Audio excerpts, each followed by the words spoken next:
আসসালামু আলাইকুম। সবাইকে স্বাগত জানাচ্ছি বিডি ভিউজের সাপ্তাহিক আয়োজন অ্যারাউন্ড দ্য ওয়ার্ল্ডে। আপনাদের সঙ্গে আছি আমি সুরভি দিবা। 2 সপ্তাহের জল্পনা কল্পনা আর হুমকি ধামকির পর অবশেষে পাকিস্তানে হামলা চালিয়েছে ভারত। তবে তাতে লাভের চেয়ে ক্ষতিটাই বেশি হয়েছে নয়াদিল্লির। 5টি যুদ্ধবিমান ও একটি ড্রোন হারানোর পর ভারতীয় বিমান বাহিনীর সামর্থ্য নিয়ে প্রশ্ন উঠেছে। একদিকে নিরীহ বেসামরিক লোকদের উপর হামলা চালিয়ে হত্যা করা হয়েছে, আবার পাকিস্তানের পাল্টা আঘাতে গুনতে হয়েছে বিরাট লোকসান, যার ফলে মোদির গর্বের বেলুনও চুপসে গেছে। বিপরীতে বীরত্ব দেখিয়ে প্রশংসায় ভাসছে পাকিস্তান। ফ্রান্সের তৈরি রাফালে ভারতীয় বিমান বাহিনীর সবচেয়ে আধুনিক ও উন্নত প্রযুক্তি সম্বলিত ফাইটার জেট। 2020 সালে ভারত প্রথম ব্যাচের 36টি রাফালে তাদের বহরে যুক্ত করে, যা পাকিস্তানের বিরুদ্ধে ভারতকে আকাশের লড়াইয়ে এগিয়ে রাখবে বলে মনে করা হচ্ছিল। সম্প্রতি তারা এই মডেলের আরও 26টি বিমান কেনার চুক্তি করেছে। রাফালে নিয়ে ভারতীয়দের গর্বের শেষ ছিল না। তারা দাবি করত এই বিমানের মোকাবেলা করার ক্ষমতা পাকিস্তানের নেই, কিন্তু ভারতের সেই দর্প চূর্ণ হতে খুব বেশি দিন লাগেনি।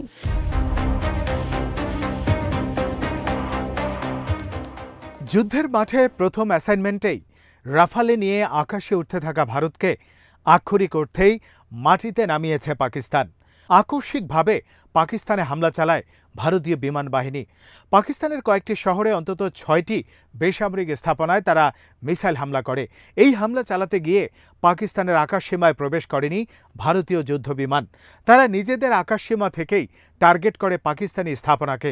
আঘাত টের পেয়ে দ্রুত পাল্টা পদক্ষেপ নেয় পাকিস্তানের বিমান বাহিনী। তারাও একঝাঁক ফাইটার জেট আকাশে ওড়ায়। এ সময় ভারতের আকাশসীমায় উঠতে থাকা বিমানগুলো লক্ষ্য করে মিসাইল ছোড়ে পাকিস্তানি বিমান, যার ফলাফল হিসেবে 5টি ভারতীয় যুদ্ধবিমান ভূপাতিত করার দাবি করেছে ইসলামাবাদ।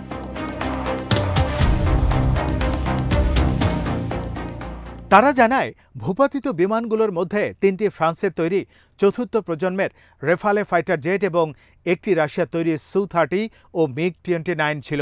ভারতীয় বাহিনী শুরুতে পাকিস্তানের এই দাবির বিষয়টি স্বীকার বা অস্বীকার কোনোটাই করেনি। তবে পাকিস্তানের পক্ষ থেকে দাবি ক্রমশ জোরালো হতে থাকে। এর মধ্যে রয়টার্সের খবরে বলা হয়, ভারত অধিকৃত কাশ্মীরে অন্তত 3টি ভারতীয় যুদ্ধবিমান ভূপাতিত হয়েছে। বিধ্বস্ত হওয়া ভারতীয় বিমানের কিছু ছবি দেখে অনেক প্রতিরক্ষা বিশেষজ্ঞ ধারণা করেন এসব ধ্বংসাবশেষ রেফালে ফাইটারের। এদিন রাতেই সিএনএনের কাছে একজন ফরাসি গোয়েন্দা কর্মকর্তা স্বীকার করেন পাকিস্তানের আঘাতে রেফালে ধ্বংস হওয়ার কথা।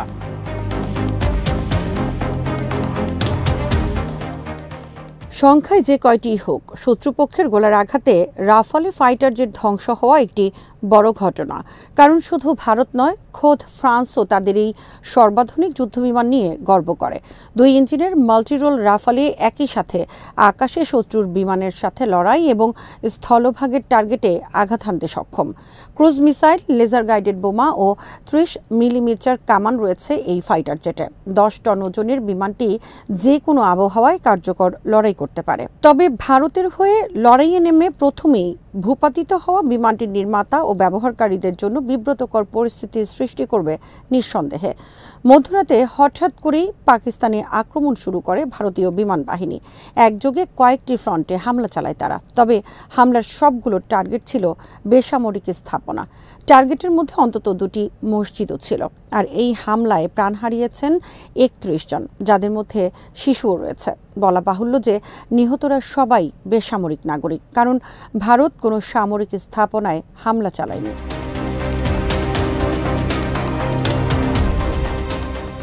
একটি সূত্র জানিয়েছে, ভারতীয় বিমান বাহিনী এদিন 124টি যুদ্ধবিমান মোতায়েন করে ভাওয়ালপুর, মুর্দিক ও মুজাফফরাবাদ আক্রমণের জন্য।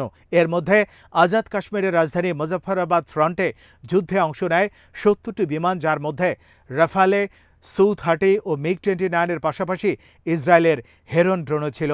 সম্ভাব্য ভারতীয় আক্রমণের বিষয়ে আগে থেকে গোয়েন্দা তথ্য ছিল পাকিস্তানের কাছে, যে কারণে তারাও ভারতীয় আগ্রাসন ঠেকাতে প্রস্তুত রাখে জে-10C, F-16, JF-17 থান্ডার সহ ফাইটার জেটের কয়েকটি বহর। একটি সূত্র জানিয়েছে, মুজাফফরাবাদ ফ্রন্টে ভারতীয় বাহিনীর ৭০টি ফাইটার জেটের মোকাবেলায় পাকিস্তান ২৭টি ফাইটার জেট উড্ডয়ন করে। নিজ নিজ দেশের আকাশসীমা থেকেই ডগ ফাইটে লিপ্ত হয় দুই দেশের যুদ্ধ বিমানগুলো। আকাশে যুদ্ধ বিমানের মুখোমুখি লড়াইকে সামরিক ভাষায় বলা হয় ডগ ফাইট। এই যুদ্ধে মিসাইল ছুড়ে একে অন্যকে ঘায়েল করার চেষ্টা করে। শেষ পর্যন্ত প্রথম দিনের লড়াইয়ে পাকিস্তান প্রভাব বিস্তার করে এবং ভারতের ৫টি ফাইটার জেট ও একটি ইসরায়েলের তৈরি হেরন ড্রোন ধ্বংস করার দাবি করে।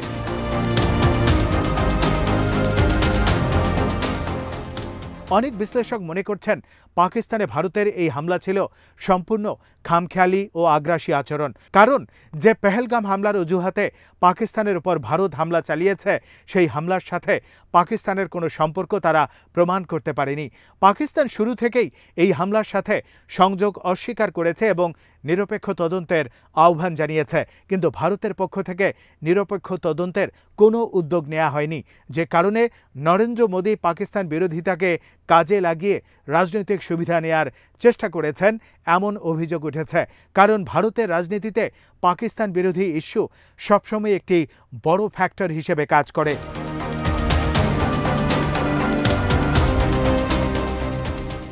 ভারতের বিরুদ্ধে চলমান সংঘাতে আন্তর্জাতিক অঙ্গন থেকেও সমর্থন পাচ্ছে পাকিস্তান। উত্তেজনাকর এই পরিস্থিতির মধ্যেই খবর বের হয়েছে, পাকিস্তানকে সামরিক সরঞ্জাম পাঠিয়েছে তুরস্ক। এছাড়া তুরস্কের একটি যুদ্ধ জাহাজও এসেছে করাচি বন্দরে। চীন পাঠিয়েছে বিমান বিধ্বংসী PL-15 মিসাইল, যা ভারতের মাথা ব্যথার অন্যতম বড় কারণ হয়ে উঠেছে। পাকিস্তানের মিত্র দেশগুলোর মধ্যে ইন্দোনেশিয়া ও আজারবাইজানও ইসলামাবাদকে প্রকাশ্যে সমর্থন দিয়েছে। আরেক প্রতিবেশী ইরানের সাথে পাকিস্তানের রয়েছে সুসম্পর্ক। অন্যদিকে আন্তর্জাতিক অঙ্গন থেকে এখনও কোনো প্রকাশ্য সমর্থন পায়নি ভারত। তারা যুক্তরাষ্ট্রের দিকে সমর্থনের আশায় চেয়ে থাকলেও ওয়াশিংটন উভয় পক্ষকে শান্ত থাকার আহ্বান জানানো ছাড়া ভারতের পক্ষে কোনো রকম অবস্থান নেয়নি। রাশিয়া এই মুহূর্তে ইউক্রেন যুদ্ধে এতটাই ব্যস্ত যে তাদের জন্য কাউকে সাহায্য করা কঠিন। ভারতের আরেক গুরুত্বপূর্ণ মিত্র ইসরায়েলও এই মুহূর্তে কয়েকটি ফ্রন্টে যুদ্ধে ব্যস্ত, যে কারণে তারাও ভারতকে সহযোগিতা করার মতো অবস্থায় নেই। এছাড়া কোনো প্রতিবেশী দেশের সাথেও নয়াদিল্লির সম্পর্ক ভালো যাচ্ছে না। তাই ভারত অনেকটা একা হয়ে পড়েছে পাকিস্তানের বিরুদ্ধে এই লড়াইয়ে।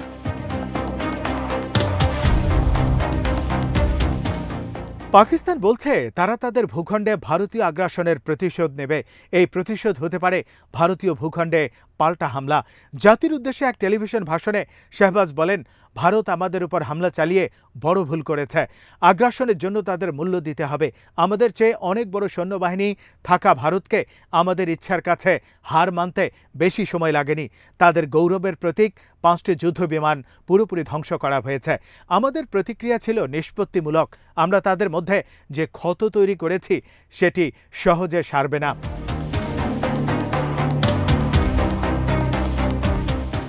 ভারতের হামলায় নিহতদের মধ্যে 7 বছরের একটি শিশু আছে উল্লেখ করে শাহবাজ বলেন, আমরা শহীদদের পরিবারের পাশে রয়েছি। যারা আহত হয়েছেন তাদের দ্রুত সুস্থতা কামনা করছি।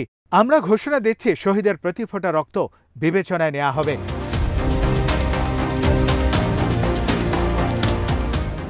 প্রতিরক্ষা বিশ্লেষকরা মনে করছেন, পাকিস্তান যদি এই হামলার বদলা নিতে চায় তাহলে দুই দেশের মধ্যে যুদ্ধ আরও ছড়িয়ে পড়তে পারে। যুদ্ধ চালানোর মতো ব্যয় নির্বাহ করা দুটো দেশের জন্য কঠিন হবে। যে কারণে পাকিস্তান পাল্টা হামলা চালালেও সেটি হতে পারে নির্দিষ্ট এক বা একাধিক ঘটনা।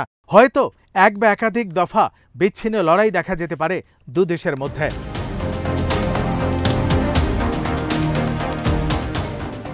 এর আগে 2019 সালেও পাকিস্তানে হামলা চালাতে গিয়ে ভারত 3টি ফাইটার জেট হারিয়েছিল। সেবার ভারতের একজন পাইলট ধরাও পড়েছিলেন পাকিস্তানের হাতে। ওই সময় দুটি দেশ যুদ্ধে জড়িয়ে পড়ার আশঙ্কা তৈরি হলেও শেষ পর্যন্ত আন্তর্জাতিক সম্প্রদায়ের চাপ ও নিজেদের অনাগ্রহের কারণে শেষ পর্যন্ত যুদ্ধ হয়নি। এ সপ্তাহে ইসরায়েলের তেল আবিব শহরের বেন গুরিয়ন আন্তর্জাতিক বিমানবন্দরে মিসাইল হামলা করেছে ইয়েমেনের হুথি আনসারুল্লাহ।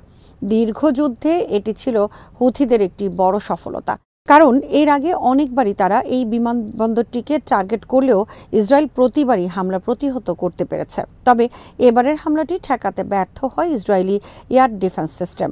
ফলে বিমানবন্দরের পার্শ্ববর্তী একটি সড়কে আঘাত হানে মিসাইলটি। এতে বেশ কয়েকটি গাড়ি ক্ষতিগ্রস্ত হয়। বিমানবন্দরের কার্যক্রম বন্ধ হয়ে যায় কয়েক ঘন্টার জন্য। অনেক বিমান কোম্পানি তেল আবিবে তাদের ফ্লাইট বন্ধ ঘোষণা করে, যার ফলে বড় ধরনের আর্থিক ক্ষতির মুখে পড়ে ইসরায়েল।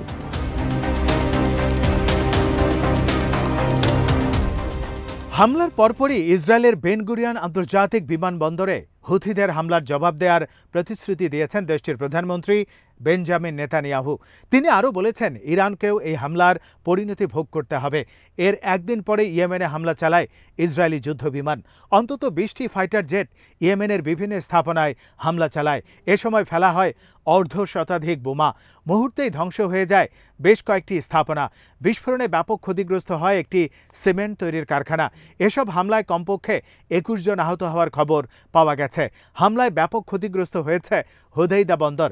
অভিযোগ রয়েছে, বন্দরটি ব্যবহার করে ইরান থেকে অস্ত্র ও সামরিক সরঞ্জাম সরবরাহ হয় হুথি বিদ্রোহীদের কাছে।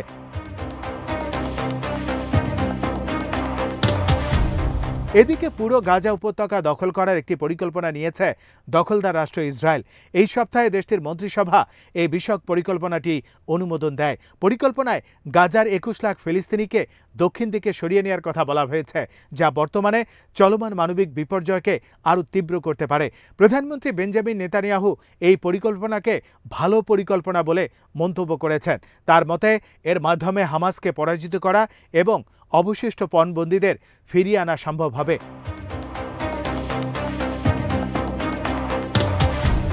মন্ত্রিসভার বৈঠকে ইসরায়েলি সেনাপ্রধান লেফটেন্যান্ট জেনারেল আয়াল জামিরের প্রস্তাবিত একটি সামগ্রিক পরিকল্পনা সর্বসম্মতিক্রমে অনুমোদন করা হয়।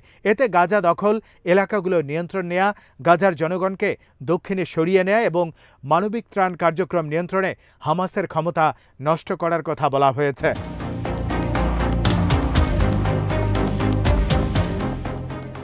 ইসরায়েলি গণমাধ্যমগুলো জানিয়েছে, এই পরিকল্পনা বাস্তবায়নে কয়েক মাস সময় লাগতে পারে। প্রথম ধাপে গাজার আরও এলাকা দখল এবং সীমান্ত জুড়ে বাফার জোন সম্প্রসারণের কথা বলা হয়েছে। এর মাধ্যমে হামাসের সঙ্গে যুদ্ধবিরতি ও পণবন্দি বিনিময় আলোচনায় ইসরায়েলের প্রভাব বাড়ানোর চেষ্টা চলবে। আজ এখানেই শেষ করছি। সবাই ভালো থাকুন, সুস্থ থাকুন আর দেখতে থাকুন বিডি ভিউজ। চ্যানেলটি ভালো লাগলে সাবস্ক্রাইব করুন। সংযুক্ত থাকুন আমাদের ফেসবুক পেজে। আল্লাহ হাফেজ।